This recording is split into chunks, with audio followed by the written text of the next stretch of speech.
Meus caros, comentário aqui no Conteúdo Edificante. Nessa oportunidade nós vamos falar de algo que está aí com uma certa ênfase na internet, principalmente depois ou após o falecimento do Ricardo Boechat, né? Está aí principalmente nas redes sociais, que seria um castigo à morte dele, porque ele falou mal do Silas Malafaia, mandou o Silas Malafaia procurar uma rola.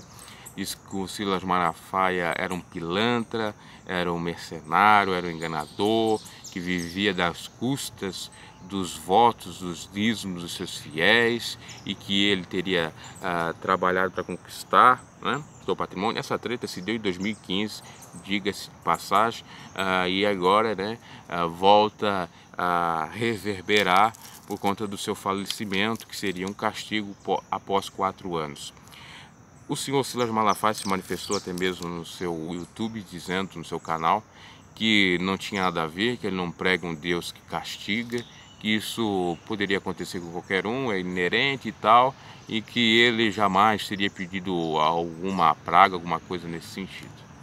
É interessante, né, essa questão de não tocar nos ungidos do Senhor.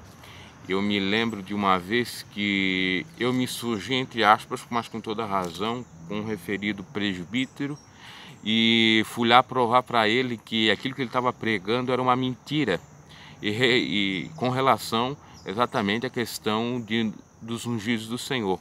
E eu dizia para ele: agora em Cristo Jesus todos nós somos ungidos do Senhor, todo aquele que aceita Cristo, conforme está em no capítulo 1, versículo 6 de Apocalipse, que somos reis e sacerdotes ungidos.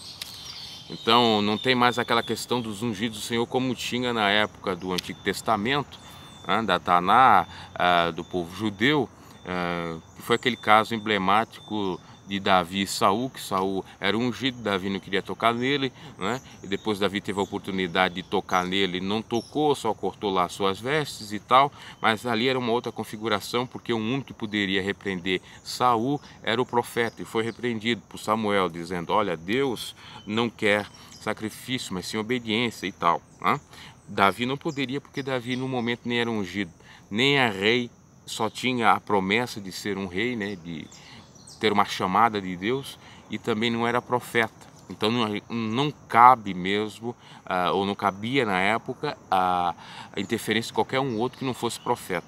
Agora, já em Cristo Jesus, todos temos a mesma autoridade, porque simbolicamente nós somos ungidos a rei, nós somos Saul e somos Davi, e fomos ungidos também a profeta, sacerdotes, melhor dizendo, como se fosse Arão, né, que tinha também o poder para repreender o Eli lá que caiu, e até os profetas, Samuel, etc. Tá? E eu expliquei isso ao sujeito e ele ficou pé da vida comigo: não, porque você está errado e tal.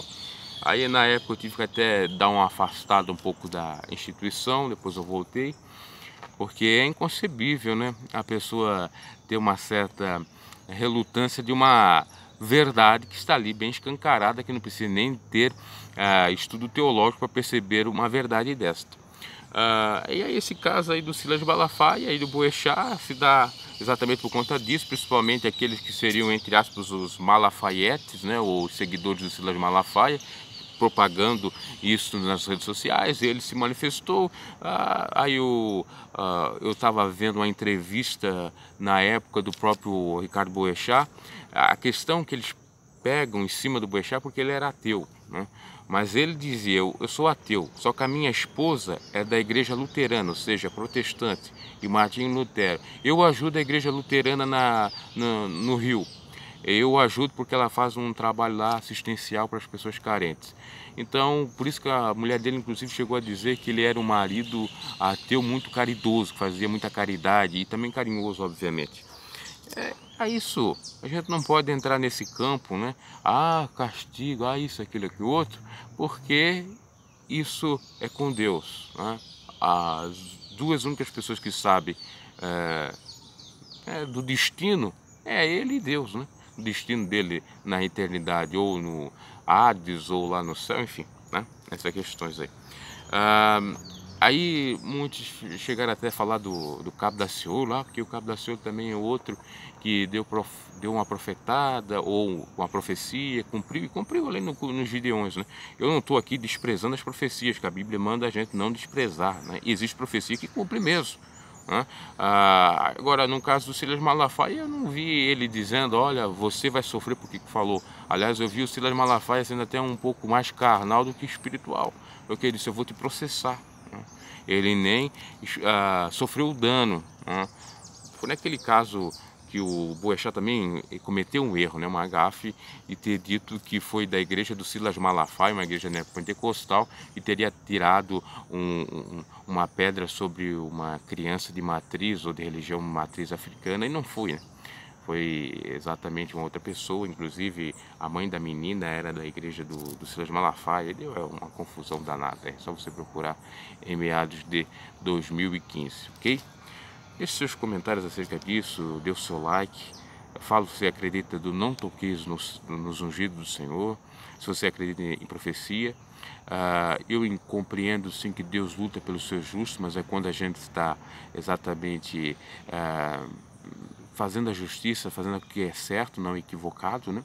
Que Deus peleja pelos seus santos. E a questão de não tocar nos ungidos do Senhor são todos os que estão em Cristo. E existem profecias que são da carne e existem profecias que são de Deus. Quando é Deus, cumpra, né? Essa é a minha opinião, ok? Deixe aí os seus comentários e tal. Eu sei que vai vir muita gente aí do Ricardo Boechat, vai criticar. E eu não sou adepto muito do Silas Malafaia, já deixando bem claro aqui. Enfim, era isso que eu queria falar, ok? Abraço, até a próxima.